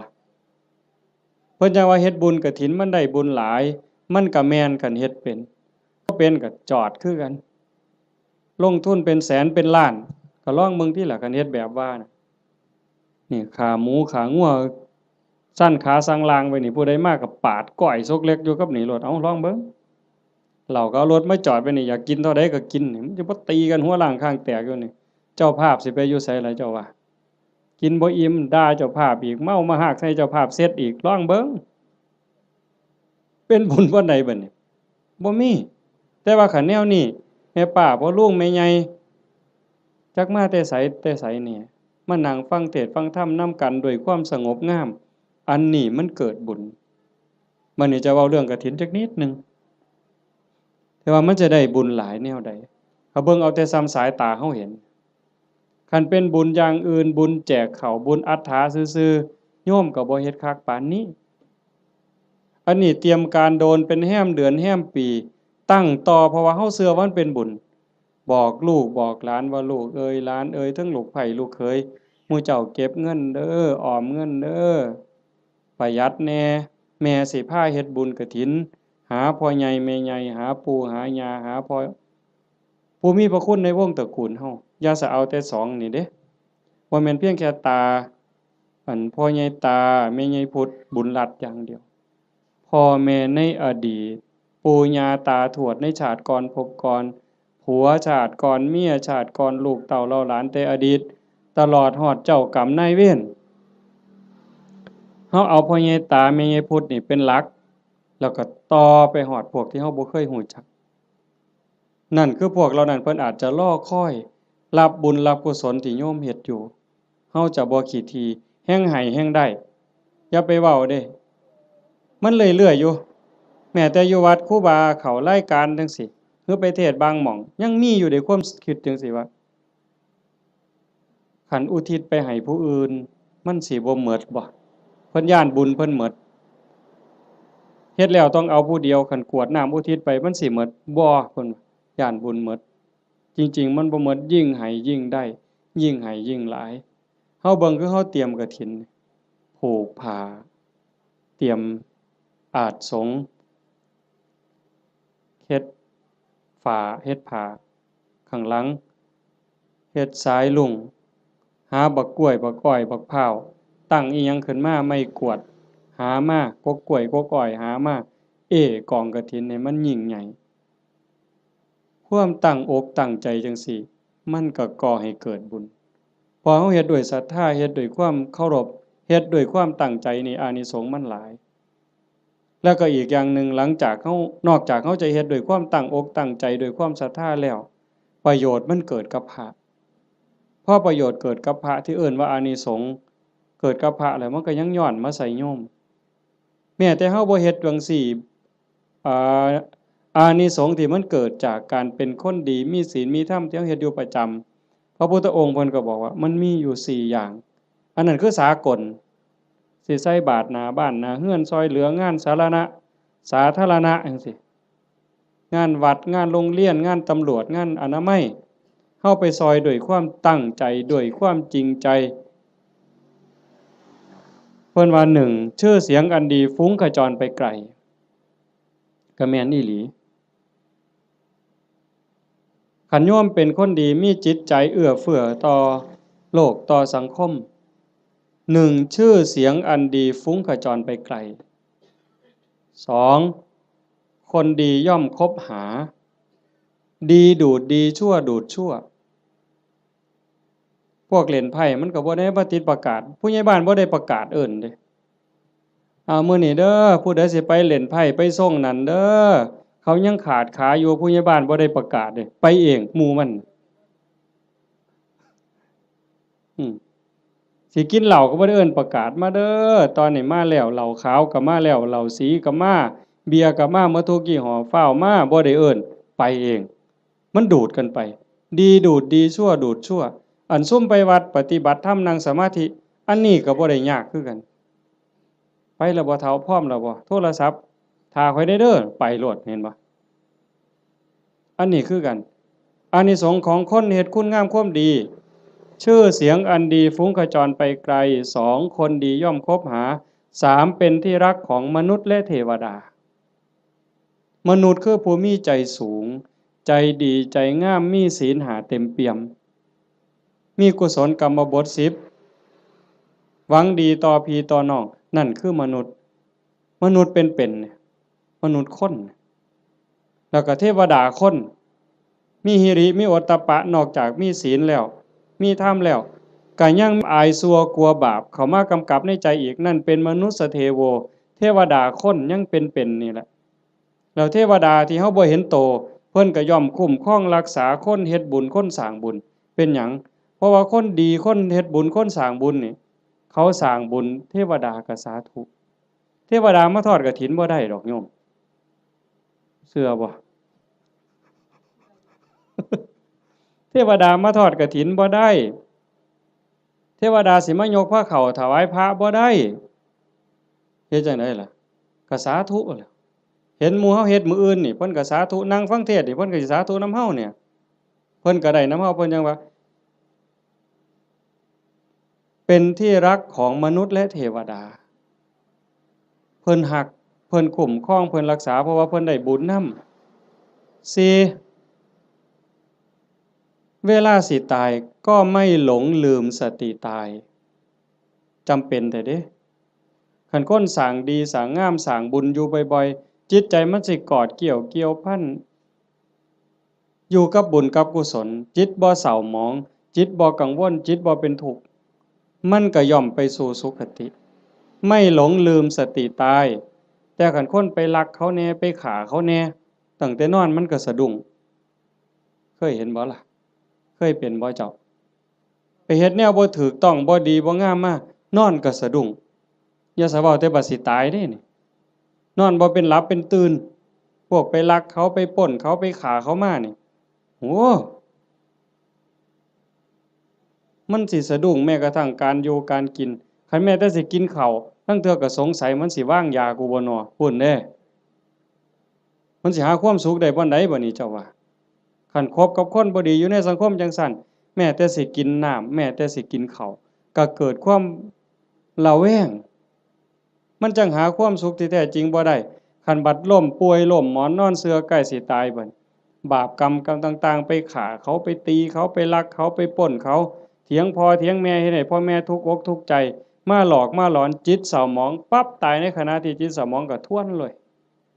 คำว่าทวนนี่ตรงข้ามกับดองเด้ทวนนี่ตกลงทั้งต่ำแต่ดองนี่ขึ้นทั้งสูงเด้เห็นหลวงปู่ผายดอกว่าอยู่วัดปีกายเนี่ยอาตมาก็เว้าเรื่องนี้ทวนได้ปู่ผมบ่ทวนดอกอาจารย์ผมสิดองเนี่ยเห็นบ่ไม่หลงลืมสติตายหากเมื่อจากโลกนี้ไปจะไปอุบัติยังสุคติมีสวรรค์เป็นต้นนี่คนเฮ็ดบุญสิเดินสายนี้มื้อนี้กฐินน่ะกฐินเฮาทอดกฐินปั๊บพระก็สิได้หาเนี่ยเวลาในการแสวงหาผ้าจากฮอดวันเพ็ญเดือน12สิยืดไปฮอดเดือน4เพ็งนี่คือเวลายืดไปอีก4เดือน2พระสิเก็บผ้าไว้ได้ตามต้องการปกติพระสิมีผ้าแค่3ผืนเพิ่นเอิ้นว่าผ้าไตรเฮาก็เว้าอยู่ซุมื้อละผ้าไตรบางบ้านก็ผ้าไตรบางบ้านก็ผ้าไกรแล้วแต่สิว่านี่คือบ่ฮู้จักจริงๆผ้าไตรไตรนี่แปลว่า3ผ้า3ผืนสบง1จีวร1สังฆาติ1นี่คือผ้าอธิษฐานคันมีเกินนั้นเอาผ้าจีวรหามาได้อีกผืนนึงเอาไว้เสยนี่คันครบ10มื้อบ่สละให้เณรบ่สละให้พระภิกษุรูปใดรูปหนึ่งบ่สละให้สงฆ์เป็นนิสสักขิยปาจิตตีผ้าผืนนั้นใส่บ่ได้ไปแตะไปต้องไปสูนไปใส่บาปทุกเที่ยวเป็นบาปเป็นโทษเป็นอาบัติเมื่อโยมทอดกฐินแล้วอย่าว่าแต่4ผืนเลยเอาไว้เต็มเฮือนนี่ก็บ่เป็นหยังเอาไว้เต็มเดินวัดก็บ่ผิดนี่คืออานิสงส์ที่พระได้เก็บผ้าไว้ได้ตามต้องการ3เมื่อจากอาวาสสิไปไสก็ตามไม่จำเป็นต้องเอาผ้าไปครบสำรับบางหันว่ามีเกิน3บ่ได้มื้อนี้ขาด3บ่ได้บัดนี้ข้อที่3เพิ่นเอิ้นว่าปราศจากจีวรสมมุติว่ามันบ่ทันได้ออกพรรษาบ่ทันได้รับอานิสงส์พรรษาอานิสงส์กฐินอาตมาอยู่วัดเคยมันเป็นวัดป่าเนาะกุฏิอยู่ไกลๆจังซี่ยามมื้อแลงนุ่งผ้าสบงสงน้ำมาตากไว้อยู่กุฏิบัดยามมื้อเช้ามาทำวัดอยู่ศาลามาอยู่พี่อยู่ศาลาจนแจ้งผ้าสบงผืนนั้นไปใส่อีกบ่ได้มันเป็นผ้าขาดราตรีเพิ่นเอิ้นว่าเป็นนิสสักขิยปาจิตตีผ้าสบงผืนนั้นต้องสละให้สามเณรต้องสละให้พระรูปหนึ่งหรือสละให้สงฆ์คันบ่สละไปแตะไปใส่ไปจับไปต้องขึ้นมาปั๊บต้องนิสสักขิยปาจิตตีเป็นบาปทุกเที่ยวโยมแต่ในเมื่อโยมทอดกฐินแล้วปั๊บได้รับอานิสงส์อย่าสว่าแต่อยู่ในวัดเอาผ้าถิ่มไว้ในวัดพู้นไปเที่ยวเล่นอเมริกาเสยคิดม่วนพู้นขี่ยานอวกาศไปเล่นดาวอังคารเสยบ่บาปบ่ผิดอานิสงส์ที่โยมทอดกฐินมันคุ้มครอง4 ฉันคณะฉันเป็นวงได้ฉันปรัมประฉันดูได้ที่จริงพระพุทธเจ้าเพิ่นขอร้องให้พระนี่ฉันในบาตรมันบ่ยากกับผู้อื่นแล้วก็ฉันเทื่อเดียวเฮาบ่ได้ทำให้ทำหน้าบ่ได้ไปแบกไม้ง่ายต่อ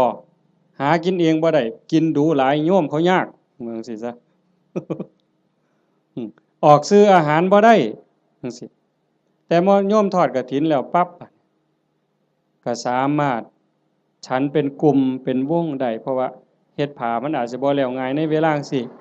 จักหน่อยก็แล่นไปจูไฟเพราะมันบ่มีสีสำเร็จเด้ฟักบักมี่หาฟืนมาไว้พ่อใหญ่สิเคยเห็นแต่ก่อนแม่นบ่ย้อมเปลือกไม้ย้อมรากไม้ย้อมแก่นไม้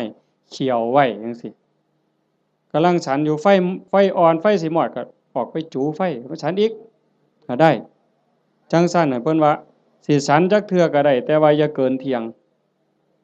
คันพอทอดกฐินแล้วก็เป็นแบบนั้นบ่เป็นโทษข้อที่5บัดที่พระได้ลาภสักการะที่เกิดขึ้นคือของที่เข้ากองกฐินไปถวายมื้ออื่นเป็นของพวกเธอที่จำพรรษาในอาวาสนั้นพระในวัดบ้านเฮานี่วัดอีหยังบ้านวัดค่ำศรีบ่วัดค่ำศรีบ้านบึงพระที่จำพรรษายังวัดค่ำศรีบ้านบึงเป็นผู้ได้รับของทั้งหมดเนี่ยเจ้าคณะจังหวัดสุรินทร์มันร่วมนำหรือสิสมเด็จสังฆราชมาร่วมรับกฐินนำมื้ออื่นก็บ่ได้ดอกโอ้ยข่อยเป็นสังฆราชเด้อผ้าพื้นนี่ข่อยสิเอาดอกถูกใจแท้ๆบ่ได้เด้โยมบ่ได้นอกจากพระวัดเฮาสิตกลงปรงใจถวายจังสิได้เป็นของภิกษุที่อยู่ในวัดเราโยมได้5ข้อจำได้แล้วตัวพระได้5ข้อแหม1เวลายืดไปฮอดเดือน4แม่นบ่2เก็บผ้าไว้ได้ตามต้องการ3ไปปราศจากจีวรก็ได้4ฉันคณะฉันปรัมประออกชื่อโภชนะได้เพิ่นจังเฮาสิได้ยินครูบาอาจารย์เพิ่นบอกเรื่อยๆว่านิมนต์ฉันเพลนิมนต์ฉันจังหันบ่แม่นว่าอาจารย์นิมนต์ฉันตำบักหุ่งบ่ได้อาจารย์นิมนต์ฉันต้มปลาอันนี้ก็บ่แม่นนิมนต์ฉันข้าวอันนี้ก็บ่แม่นคันรับกฐินแล้วก็ได้อยู่จังซี่นะ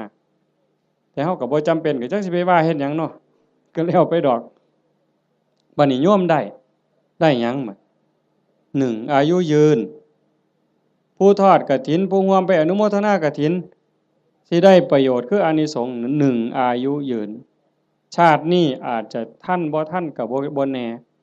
บาปเก่ากรรมเก่าที่เฮ็ดไว้มันอาจกำลังส่งผลอยู่คันบุญเก่าบ่แห้งพอมันก็ต้องไปตามนั้นแต่คันเฮาเฮ็ดด้วยความตั้งใจชาติต่อไปภพต่อไปผลบุญมันตามทรงนี่1อายุยืนทั้งตัวเลข80ปี90ปี100กว่าปีแข็งแรง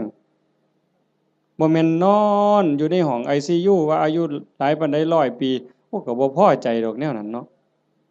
นอนในห้อง ICU ให้อาหารทางสายยางหันใจเองก็บ่ได้ก็จักสิยืนไปหยังล่ะเว้ยแต่ก็บ่แม่นแต่ตัวเลขซ้ำนั้นผมก็ยืนผมบ่งอกง่ายบ่โลนง่ายจังซี่นะแขวก็ยืนบ่ขูบ่ลนบ่โยกบ่ค้อนนี่ตาก็ยืน70ปี80ปีห้อยก้นเข็มปั๊บแง่ปั๊บดึงจักโลดนั่นคือบุญเด้นั่นคันผู้บุญบ่หลายบัดนี้ว้ายใส่แว่นสายตาตั้งแต่อยู่ประถมพี่อย่าสว่าแต่เข็มเย็บผ้าเลยเข็มเย็บกระสอบนี่ก็จ้อยหูลมแข้งนี่ก็แง่บ่ถึกอยู่ นั่นคือบุญบ่พร้อมโยมคันทอดกฐินแล้วมันสิได้บัดนี้ตาสิดีแต่ชาติต่อไปเด้คันมีของเก่าก็เอาชาตินี้โลดแล้วหูดีบัดนี้หูก็ยืนแขวก็ยืนตาก็ยืนผิวพรรณก็ยืนบ่คือกันเด้ผู้บางคน40ปีนี่เฒ่าเพราะปานหยังแต่ผู้บางคน50 60 70นี่ผิวพรรณยังสดใสอยู่สีดำสีขาวก็ตามดอกแต่ว่าบ่เหี่ยวบ่ย่นหลายนั่นมันเป็นบุญทั้งหมดน่ะโยม1อายุยืนย้อนหยังยืนย้อนโยมถวายกฐินแล้วพระสามารถบ่เป็นโทษทางพระวินัยได้รับอานิสงส์ยืดไปฮอดเดือน4นี่คือมันตอบกันทันที32แม่เว้ย2โยมสิรวยย้อนหยัง ย้อนโยมทอดกฐินแล้วพระสามารถเก็บผ้าไว้ได้ตามต้องการโยมก็สิเป็นผู้ร่ำรวยด้วยโภคทรัพย์แก้วแหวนเงินทองเอียงต่างๆอย่างเว้ามาหั่นแหละ3โยมมีทรัพย์สินสมบัติขึ้นมาแล้วโจรลักบ่ได้ไฟบ่ไหม้ลมบ่พัดพระราชาบ่ยึดเขาเป็นของหลวงเป็นหยังย้อนโยมทอดกฐินแล้วพระเพิ่นสามารถไปปราศจากจีวรเอาผ้าไปบ่ครบก็ได้พระวินัยบ่ผิดบ่พลาดตรงนั้นคุ้มครองทางโทษพระวินัยให้ก็เลยเกิดมาคุ้มครองทรัพย์โยมอานิสงส์มันว่าคุ้มครองตรงนี้โยมถวายกฐินแล้วพระรับผ้าไว้ได้ตามต้องการก็เฮ็ดให้โยมรวย4โยมทอดกฐินปั๊บพระฉันเป็นวงได้ฉันปรัมประออกสื่อโภชนาได้โยมสิได้รับอานิสงส์บ่ต้องศาสตราบ่ต้องอาวุธบ่กินของแสลงบ่ต้องยาพิษแม้กระทั่งเขาเจ้าว่างยาใส่ยาเฮาก็สิปลอดภัยพุ่นเด้บ่ผิดกระบูนเป็นโรคภัยเจ็บไข้ได้ป่วยสิบ่เป็นกินของแสลงบ่ผิดโรคจากอาหารการกินเหล่านั้นอันนี้คืออานิสงส์จากการได้ทอดกฐินข้อที่4ข้อที่5คันเฮาเกิดมาเป็นผู้หญิงชาติต่อไปพบต่อไปสิงามหน้าตาดีผิวพรรณดีสวดทรงดีเฮาสิเคยเห็นผู้บางคนงามงามหน้าตางามแต่ว่าหุ่นบ่ดีสวดทรงบ่ดีบางเทื่อหน้าตางามแต่ว่าแขนรีบเนี่ยมันบ่เกิงกันผู้บางคนหน้าตางามแต่ว่ารูปร่างบ่ดีผู้บางคนรูปร่างดีดีเด้อเบิ่งทั้งหลังห้วยบ่แม่นสิแม่นนางงามจักรวาลซั่นบ่แงกหน้ามาว่าแม่นยักษ์สดน้ำร้อนมันเป็นจังไดยายมันเป็นจังไดยักษ์สดน้ำร้อนนี่ข้อยบ่เคยเห็นดอกเว้ยคันเห็นแต่อยู่หน้าโบสถ์ตั้งแต่มันยืนอยู่มันก็เป็นตางึดแม่งคันมันสดน้ำร้อนอีกมันสิเป็นแนวใดเนาะอันนั้นแต่คันเฮาทอดกฐินแล้วเป็นผู้หญิงข้อที่5นี่อานิสงส์ข้อที่5สิงามคันเกิดเป็นผู้ชายชาติใดชาติหนึ่งคันได้เกิดพร้อมพระพุทธเจ้าสมัยที่มีพระพุทธเจ้ายังทรงมีพระชนมายุอยู่สิได้ฟังธรรมต่อเบื้องพระพักตร์ฟังเทศน์ที่พระพุทธเจ้าเทศน์ให้ฟังแล้วสิได้บรรลุธรรมบรรลุธรรมแล้วขอบวชพระพุทธเจ้าบวชให้พระพุทธเจ้าเป็นอุปัชฌาย์คันบอกภาษาเฮาเอหิภิกขุอุปสัมปทานั่นคืออานิสงส์จากการทอดกฐินมันบ่น้อยเด้โยมจังซั่นจังพากันตั้งอกตั้งใจเด้อลูกเต้าเราหลานก็ตามเด็กเล็กเด็กน้อยก็ตาม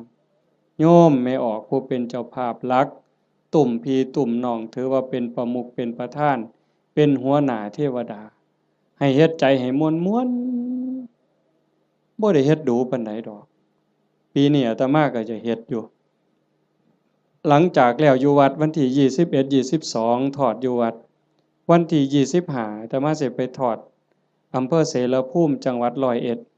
ก็อยากได้คือกันนะโยมอยากเฮ็ดบุญคือกันก็พยายามมีโอกาสบ่ใดก็จะเฮ็ด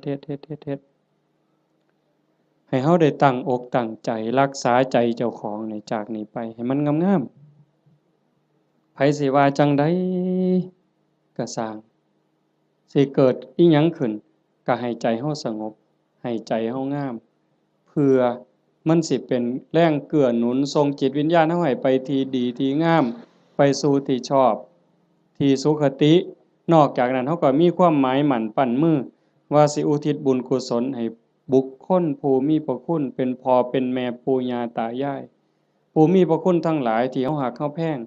ตลอดถึงเจ้ากรรมนายเวรที่ว่าไปว่าหั่นว่าได้เฉพาะปรัตถตูปชีวีอันนั้นคือได้ทันทีแต่นอกจากนั้นสิเป็นสัตว์นรกก็ตามเป็นเปรต11จางนั่นชนิดนั้นก็ตามอสุรกายสัตว์เดรัจฉานเทวดาอินทร์พรหมคันเพิ่นได้เห็นการกระทำที่งดงามคือโยมเฮ็ด1 ชั่วโมงกับ25 นาที20 กว่านาที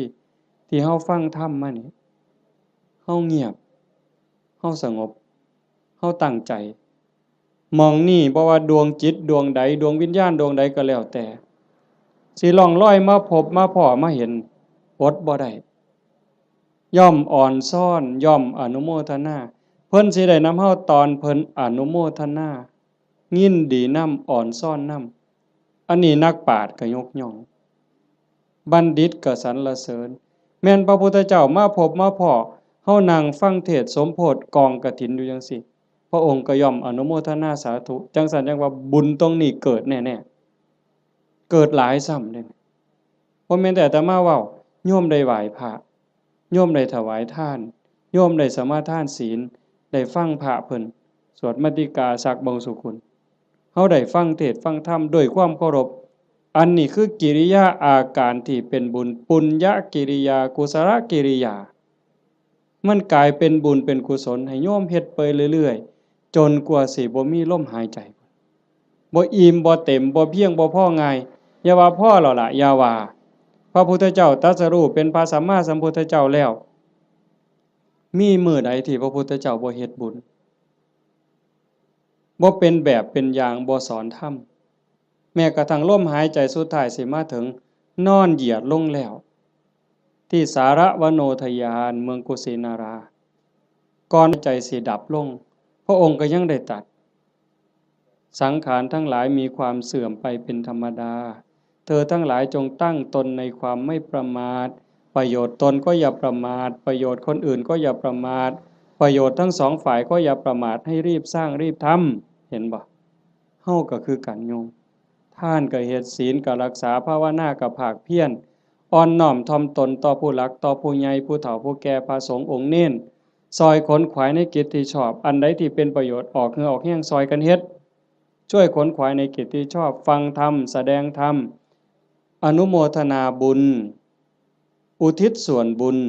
ทำความเห็นในถูกต้องถูกตรงอย่างน้อยๆเชื่อว่าบาปมีบุญมีชาติหน้าชาติก่อนนรกสวรรค์มีจริงอันนี้คือต้นเหตุสาเหตุทางเกิดแห่งบุญจึงขออนุโมทนาสาธุกับญาติโยมสุโขสุขคนเด้อ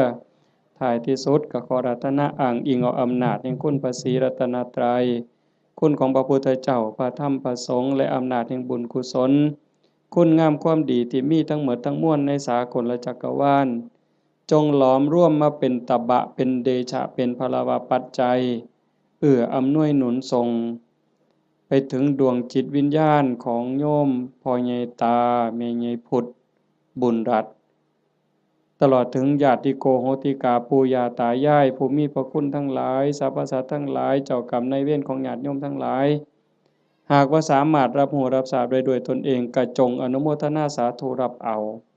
หากบ่สามารถสิรู้ทราบได้ด้วยตนเองก็ขอฝากข่าวบุญข่าวกุศลที่โยมพ่อใหญ่อ่อนแม่ใหญ่สมศรีสมบัติโยมภาวิรัตน์วิภารัตน์โยมทวีศักดิ์สาฤทธิ์ดีโยมพ่อใหญ่สังงาโยมกาญจนาโยมสิริพรโยมกิตติบุญรัตน์โยมชูชาติผลกังวานโยมแม่ใหญ่สมบูรณ์กตศิลาโยมประจวบ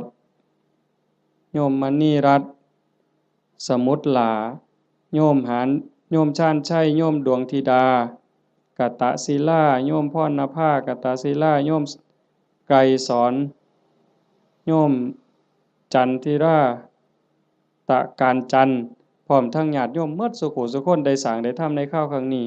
ฝากไปกับปวงเราเทพเทวดานางธรณีภูมิญาณวิถีอันเป็นทิพย์จงนำข่าวบุญส่วนนี้ไปแจ้งแก่ดวงจิตวิญญาณพ่อใหญ่ตาโยมแม่ใหญ่พุทธบุญหลาดพร้อมทั้งปู่ย่าตายายผู้มีพระคุณบุคคลอันเป็นที่รักของท่านเจ้าภาพของญาติโยมทั้งหลายให้ได้รับรู้รับทราบแล้วจงอนุโมทนาสาธุรับเอาหากว่ามีความทุกข์ก็ขอบุญกุศลส่วนนี้จงถ่ายถอนให้ได้พ้นไปจากความทุกข์หากว่ามีความสุขดีอยู่แล้วก็ขอให้ได้มีความสุขยิ่งขึ้นไปสุดท้ายขอบุญกุศลเหล่านั้นจงสะท้อนย้อนกลับมาปกปักรักษาคุ้มครองญาติโยมสุขสุขคนให้เป็นผู้แกล้วกล้าอาจหาญร่าเริงในการสร้างบุญสร้างกุศลสร้างคุณงามความดีให้ยิ่งขึ้นไปให้เป็นผู้เจริญงอกงามในจตุรพิธพรชัยคืออายุวรรณะสุขภละปฏิภาณธรรมสารสมบัติเป็นผู้มีสัมมาทิฏฐิมีโอกาสประพฤติธรรมปฏิบัติธรรมให้ได้เข้าถึงธรรมที่บ่ทันได้เข้าถึง ได้ฮู้แจ้งธรรมที่บ่ทันได้ฮู้แจ้งจนสามารถนำตนให้พ้นทุกข์ได้มีความสุขกายสุขใจปรารถนาสิ่งหนึ่งประการใดหากเป็นไปโดยชอบประกอบด้วยธรรมก็ขอให้ความหวังความปรารถนานั้นจงสำเร็จทุกๆประการโดยทั่วกันทุกท่านทุกคนเทอ